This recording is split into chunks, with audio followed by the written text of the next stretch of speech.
Hello everyone, my name is Gopal Kanade. In previous lecture we have seen some properties of number congruences. So in this lecture we will continue that. Before that we will take one definition.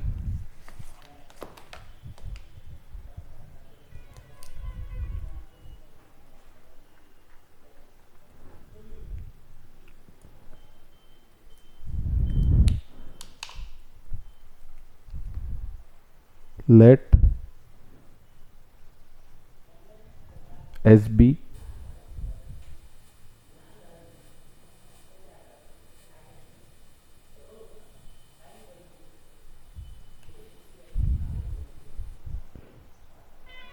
set of integers if each integer is congruent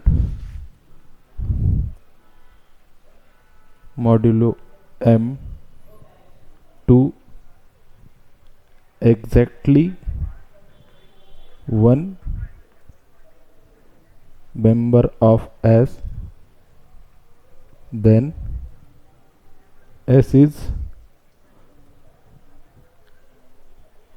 complete system of residues modulo m. Okay, ये definition है complete system of residues modulo m. अभी s कोई अगर set होगा किसका, integers का, अगर हर एक integer, if each integer is congruent modulo m to exactly one member of s, अगर कोई भी इंटीजर हमने लिया तो वो क्या होना चाहिए, सिर्फ किसी एक मेंबर ऑफ s को ही क्या होना चाहिए, कॉन्ग्रुएंट मॉडुलो m हो. तो हम क्या बोलते हैं उसको, s is complete system of residue modulo m. अभी हम इसका एक एग्जांपल लेते हैं. लेट अभी s हम एक सेट लेते हैं 0 1 2. अभी ये है is complete system of residues modulo m, sorry 3. अभी हम कोई भी इंटीजर लेते हैं, for example I will take 5. अभी 5 किसको कॉन्ग्रुएंट है, 5 इज कॉन्ग्रुएंट टू 2 मॉड्यूलो 3. मैंने इंटीजर लिया 5. अभी देखो 5 किसको कॉन्ग्रुएंट है, 2 को, मतलब 3 divides 5 minus 2, 5 minus 2 means 3, 3 divides 3. इसी तरह अभी मैं लेता हूं, अभी 5 देखो, 5 सिर्फ 2 को कॉन्ग्रुएंट है, 5 1 को कॉन्ग्रुएंट है क्या, हम देखते हैं 5 इज कॉन्ग्रुएंट टू 1 मॉड्यूलो 3 है क्या. कॉन्ग्रुएंट कब होता है, अगर 3 divides 5 minus 1. A congruent to b modulo m कब होता है, हमने देखा था, अगर m divides a minus b, तभी क्या होता है, a congruent to b modulo m. पर ये डिवाइड करता है इक्वल टू 4, 3 4 को डिवाइड करता है क्या, नहीं, डिवाइड नहीं करता, इसलिए ये कॉन्ग्रुएंट नहीं है. फिर 5 किसको कॉन्ग्रुएंट है, सिर्फ 2 को कॉन्ग्रुएंट है. अभी लेता हूं मैं 6. अभी 6 किसको कॉन्ग्रुएंट होगा, यहाँ पे कौन सा मैं रखूँ तो कॉन्ग्रुएंट होगा, सिर्फ 0 रखे तो ही कॉन्ग्रुएंट होगा, मॉड्यूलो 3. मतलब 3 डिवाइड्स 6 माइनस 0, मतलब 3 डिवाइड्स 6. तो 6 क्या हो गया, कॉन्ग्रुएंट हो गया सिर्फ 0 को. अभी 6 अगर 1 को कॉन्ग्रुएंट होगा क्या, हम देखते हैं 6 कॉन्ग्रुएंट होता है 1 को, होता है क्या, देखते मॉड्यूलो 3. मतलब क्या करना चाहिए, 3 ने डिवाइड करना चाहिए 6 माइनस 1 इक्वल टू 5, पर डिवाइड करता है क्या, नहीं, फिर क्या होगा, ये कॉन्ग्रुएंट नहीं होगा. मतलब 6 किसको कॉन्ग्रुएंट है, सिर्फ 0 को. अभी हम लेते हैं 7, एक 7 लेते हैं. 7 किसको कॉन्ग्रुएंट होगा, यहाँ पे 7 होगा 1 को, 1 मॉड्यूलो 3. अभी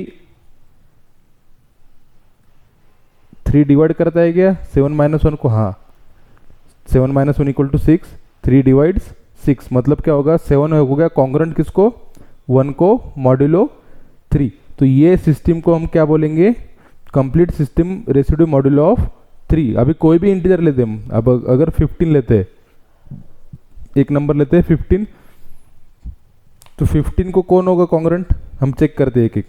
0 होगा क्या, 3 डिवाइड करता है क्या 15 माइनस 0 को, अभी यहाँ पे कर लेगा 3 डिवाइड्स 15, ओके। उसी तरह अभी 16 लेते हैं, 16 को कॉन्ग्रुएंट कौन होगा, 1 मॉड्यूलो 3 की बात कर रहे हैं हम। तो इसी तरह हम कोई भी इंटीजर लिए तो वो इंटीजर सिर्फ इसमें का कोई भी एक ही मेंबर को क्या होगा, कॉन्ग्रुएंट होगा। तो वो सेट को हम क्या बोलेंगे, complete system residue modulo 3। Okay, अभी एक थ्योरम लेते हैं फिर से।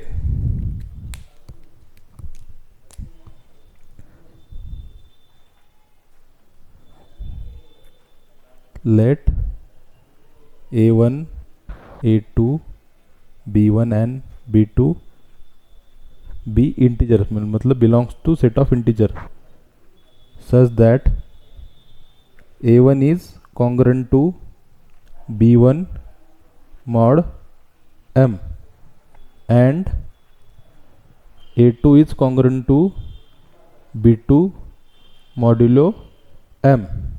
देन हमें प्रूव क्या क्या करना है, first a1 plus minus a2 is also congruent to b1 plus minus b2 modulo m। Second prove करना है a1 into a2 is also congruent to b1 into b2 modulo m। Third prove करना है if अगर c कोई भी number होगा उसको हम a1 से मल्टीप्लाई करते हैं तो वो कॉन्ग्रुएंट होगा, अगर c b1 को भी मल्टीप्लाई करते हैं तो क्या होगा, कॉन्ग्रुएंट होगा modulo m for c belongs to c, कोई भी एक सेट ऑफ इंटीजर में अगर बिलोंग करता होगा तो। अब इसका प्रूफ देखेंगे हम।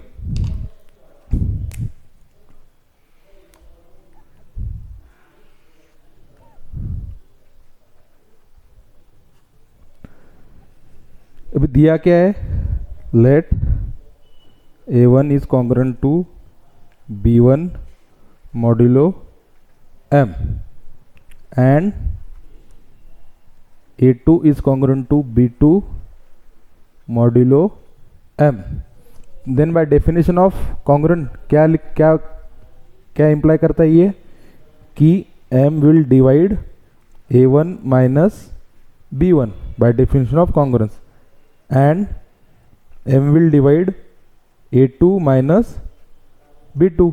ये होगी कॉन्ग्रुएंट की डिवाइड, कॉन्ग्रुएंट की डेफिनेशन से।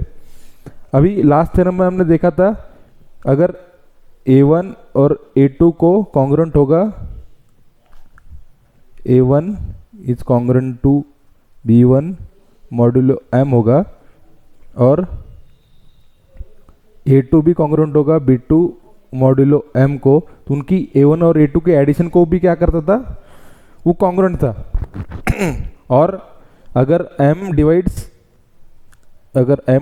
a and m divides b, तो हम क्या कह सकते थे कि m ऑल्सो डिवाइड्स, उनकी एडिशन को भी क्या करता है, डिवाइड करता है। m divides a plus b also, और उनकी सब्सट्रैक्शन को भी डिवाइड करता है।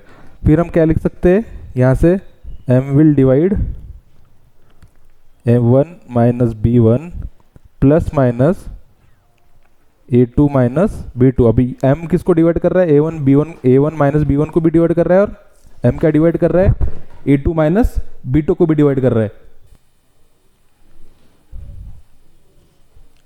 तो क्या करेगा, उनकी सब्सट्रैक्शन और एडिशन को भी क्या करेगा, डिवाइड करेगा। अभी अगर हम ये प्लस माइनस साइन अगर ब्रैकेट में इंटरचेंज करते तो क्या आएगा, a1 प्लस माइनस b1, बीच में क्या साइन आएगा, minus a2 plus minus b2।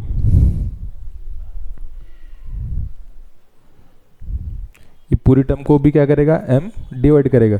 फिर by again by definition of congruences क्या लिख सकते हैं, m किसको डिवाइड कर रहा है, ये टर्म की और ये टर्म की सबट्रैक्शन को। मतलब बाय डेफिनेशन ऑफ कॉन्ग्रुएंस हम क्या लिख सकते हैं कि a1 plus minus b1 is congruent to a2 plus minus b2 modulo m, जो डेफिनेशन होती है कॉन्ग्रुएंट की। दो नंबर कॉन्ग्रुएंट कब होते हैं, a और b मॉड्यूलो m कॉन्ग्रुएंट कब होते हैं, अगर m डिवाइड करता है a माइनस b को। हम डिनोट करते हैं डिवाइड का ऐसे, अगर m डिवाइड करता है a माइनस b को, तो दो नंबर क्या होते हैं, हम लिखते हैं a congruent to b modulo m। उसी तरह यहाँ पे क्या हुआ, इन दोनों के सब्सट्रैक्शन को किसने डिवाइड किया, m को। मतलब ये दोनों क्या हो गए, कॉन्ग्रुएंट हो गए मॉड्यूलो m से। यही प्रूव करना था, हम फर्स्ट प्रूव कर दिया है। इसको देते हैं इक्वेशन नंबर a। अभी प्रूव सेकंड प्रूव क्या करना है, फर्स्ट प्रूव कर दिया हमने। सेकंड प्रूव क्या करना है कि a1 और a2 के मल्टीप्लिकेशन को भी क्या करता है, a1 और a2 अगर मल्टीप्लाई करते हैं तो वो कॉन्ग्रुएंट होगा b1 into b2 modulo m। अभी बाय फर्स्ट हम क्या लिख सकते हैं, by equation a we can write m divides a2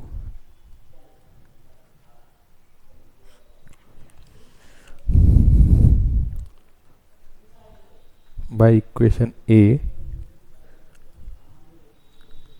m divides a2 a1 minus b1 plus b1 into a2 minus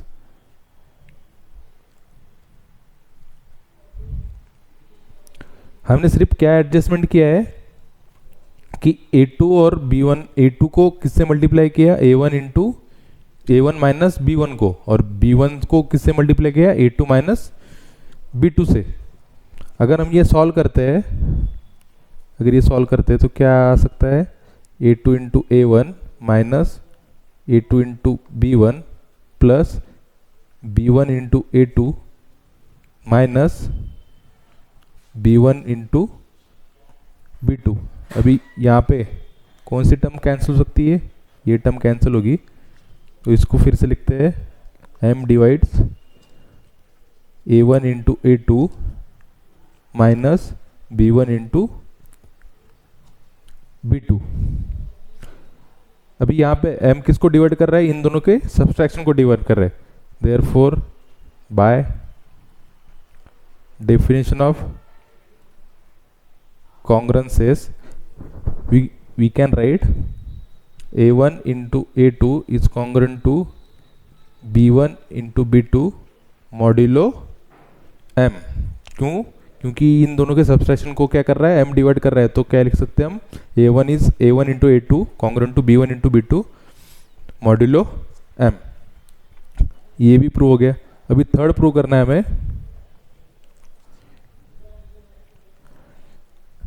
कि अगर किसी c को हम अगर मल्टीप्लाई करते हैं दोनों साइड, तो वो भी क्या हो सकता है, कॉन्ग्रुएंट होगा। अभी since a1 is congruent to b1 modulo m है, ये हमें गिवन है, थ्योरम में गिवन है कि a1 is congruent to b1 modulo m। मतलब क्या होता है कि m divides a1 minus b1 by definition of congruent. अभी हम अगर इधर इस टर्म को अगर किसी भी टर्म से मल्टीप्लाई करते, फॉर एग्जांपल c से अगर मल्टीप्लाई करते, तो भी क्या करेगा, डिवाइड करेगा। फॉर एग्जांपल 5 डिवाइड्स 10, अगर 10 को मैं 2 से मल्टीप्लाई करता हूँ, मतलब क्या होगा 20। तो स्टिल 5 क्या करता है, 20 को क्या करता है, डिवाइड करता है। वैसे ही अगर m a1 माइनस b1 को अगर डिवाइड करता है, अगर मैं a1 और a1 माइनस b2 को b1 को अगर मल्टीप्लाई करता हूँ,